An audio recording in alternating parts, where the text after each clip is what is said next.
In this map tour video, I'm going to show you guys some things that you absolutely need to know before you move to the Mobile, Alabama area. On top of that, I'm going to dive into some of our personal clients' favorite neighborhoods and favorite cities that they're moving to on a daily basis.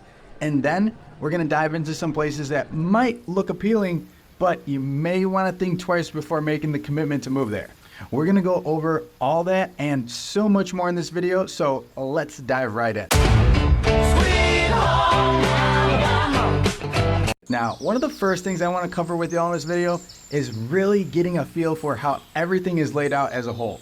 Jess is currently running around with our clients, but if she was here, she'd tell you that the layout is crazy and the roads aren't straight and a grid system would be so much easier. So I want to blow this up on a map and show you guys some context in terms of what exactly the lower Alabama area is. Where's Mobile? What's considered the Eastern Shore? And how far are the beaches? Is there any terrain? Is this all swampland? What's considered to be a great area? Just some stuff to really give you some good context before diving into some specific areas, because if you're not familiar with lower Alabama quite yet, you're probably wondering what's what. Maybe you've seen a bunch of our videos on individual cities and you're wondering how it all flows, or you're just landing here for the first time.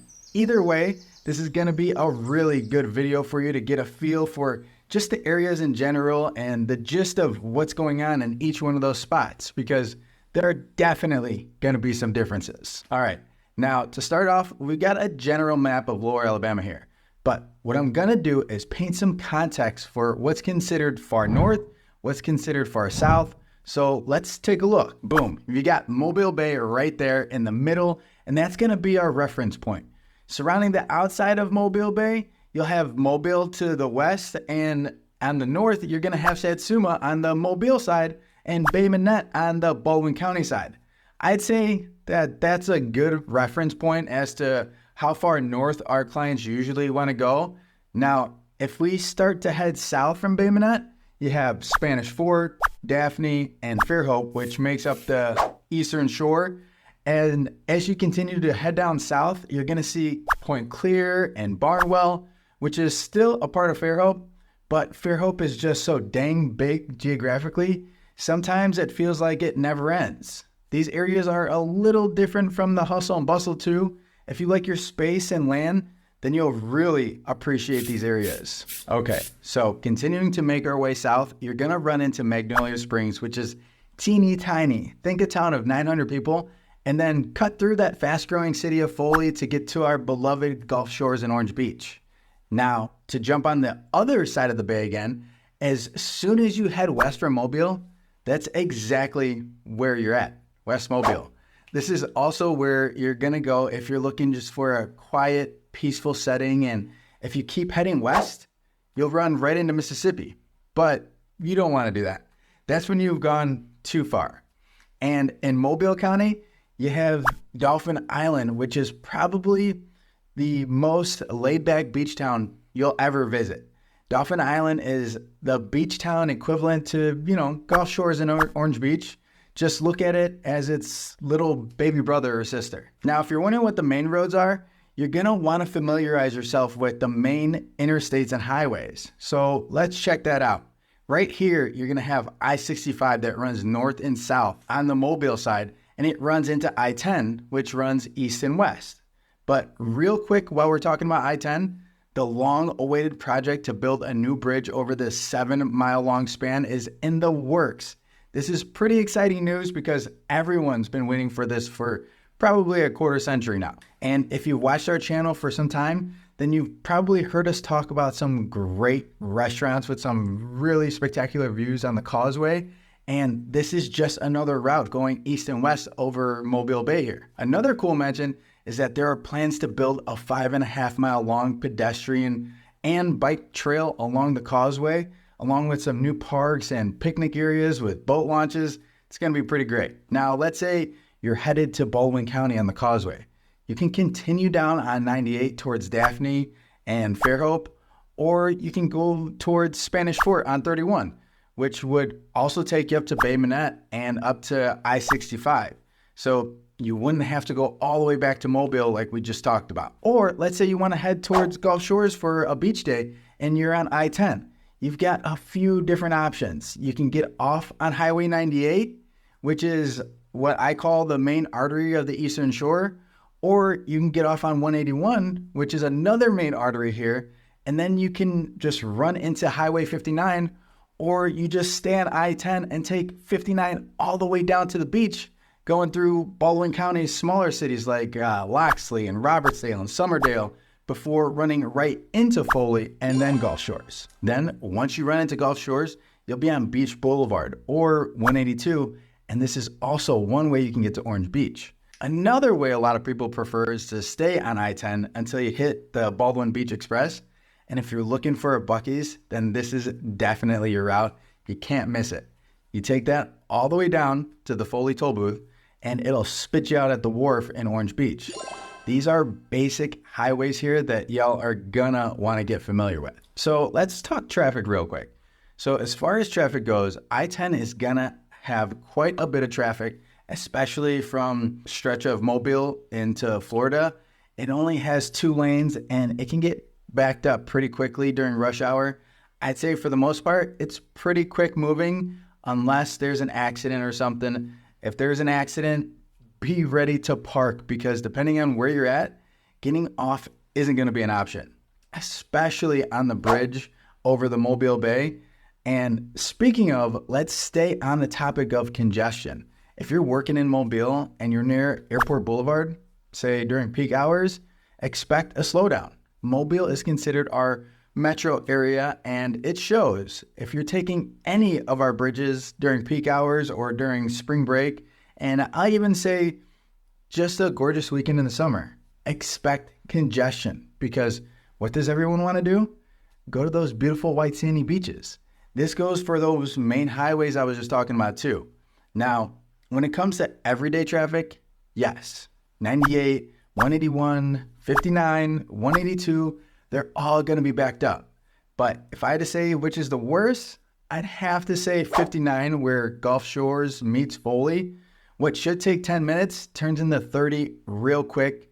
Now, when it's just a regular day, all these highways will have light traffic due to, daily commuters. But if you're from an area like Chicago and Boston and LA, any metro really, you'll find that our traffic is a breeze, literally. That's one of the favorite things about Lower Alabama is our Gulf breeze or our Bay breeze. Sitting in a few minutes of traffic with the top down and letting the breeze just run through my hair is pretty legit. Now, I don't have a convertible or much hair, but you know what I mean. Now, if you're talking to some of the locals, they'll tell you that this traffic is the worst you'll ever experience in your entire life. But I'm here to tell you, it's really not that bad.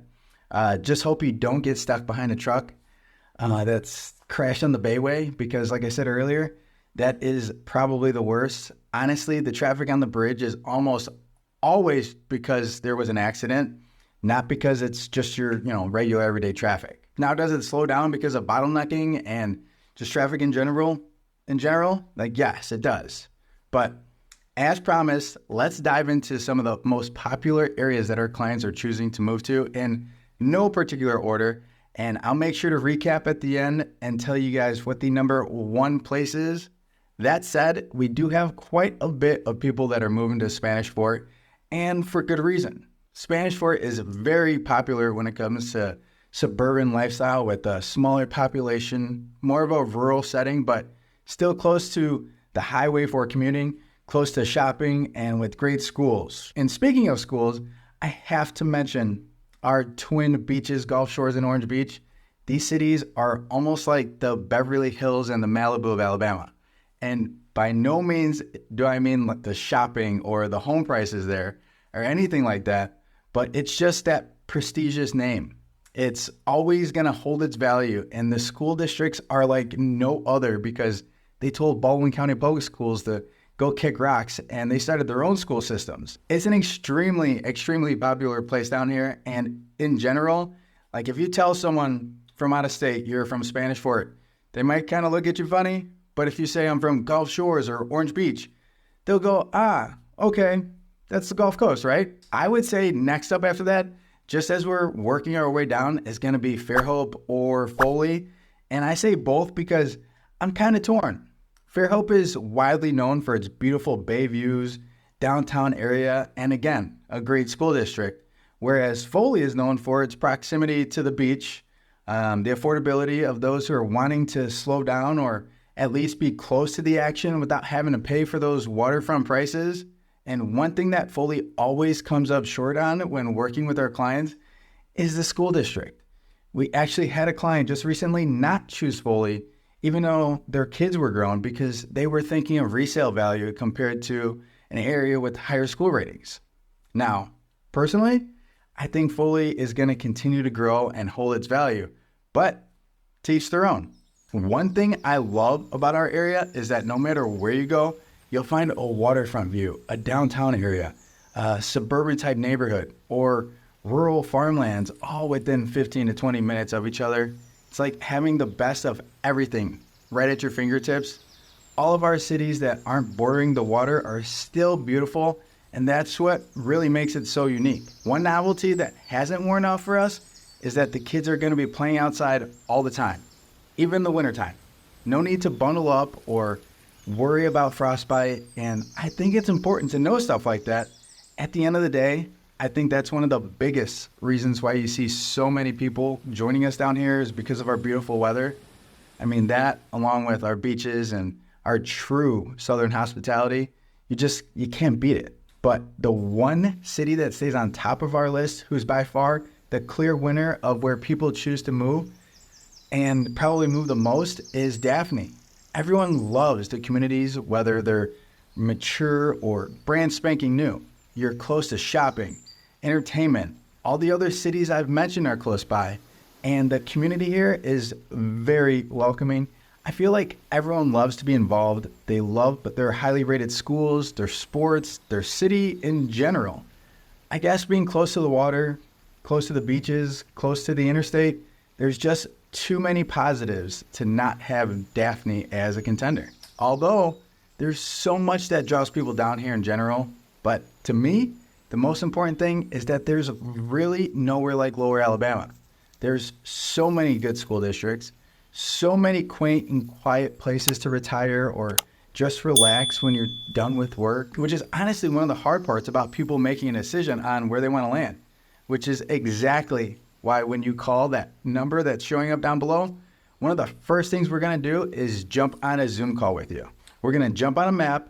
We're going to find out what your wants are and your needs, and we're going to help you determine what the best areas are going to be based on your specific needs. So don't hesitate to reach out to the #1 relocation team in all of Lower Alabama and check out this next video to learn more.